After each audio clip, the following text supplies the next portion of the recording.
Hi guys, actually এতিয়া আমি আহি আছোঁ NHPC এয়া এখন বহুত মানে ভাবিবলগীয়া কথা কাৰণ কেলৈ এখন গাড়ী এক্সিডেণ্ট হৈ গ'ল ৰাস্তাত ডিউটি আহি থাকোঁতে মই দেখি পালোঁ সেইকাৰণে ভিডিঅ'টো বনাই ল'লোঁ গাইজ একচুৱেলি মোক ক্ষমা কৰি দিয়ক মই মানে ভিডিঅ' আপলোড কৰিব পৰা নাই কাৰণ মোৰ বহুত অসুবিধা হৈ আছিলে সেইটো কাৰণে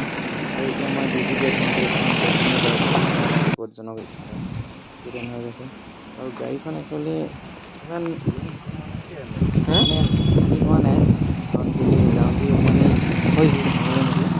আৰু এইফালে বেকা হৈ গৈছে গাড়ীখন ভাগ্য ভাল যে ইমানকৈ বাচি থাকিলে একচুৱেলি কিবা নহ'ল সেইটোৱে বহুত দুখ লাগে কাৰণ কেলৈ দেখিব নাপায় যিহেতু গাড়ীত লাগি আছে ভৰিটো এইফালৰ পৰা আকৌ এনেকৈ চিধাকৈ আছে মানে আগলৈ মাথাটো এতিয়া মই গাড়ী এয়া এদাই হ'ল আৰু যাওঁগৈ অ'কে বাই বাই যদি ভিডিঅ'টো লাইক কমেণ্ট শ্বেয়াৰ কৰিব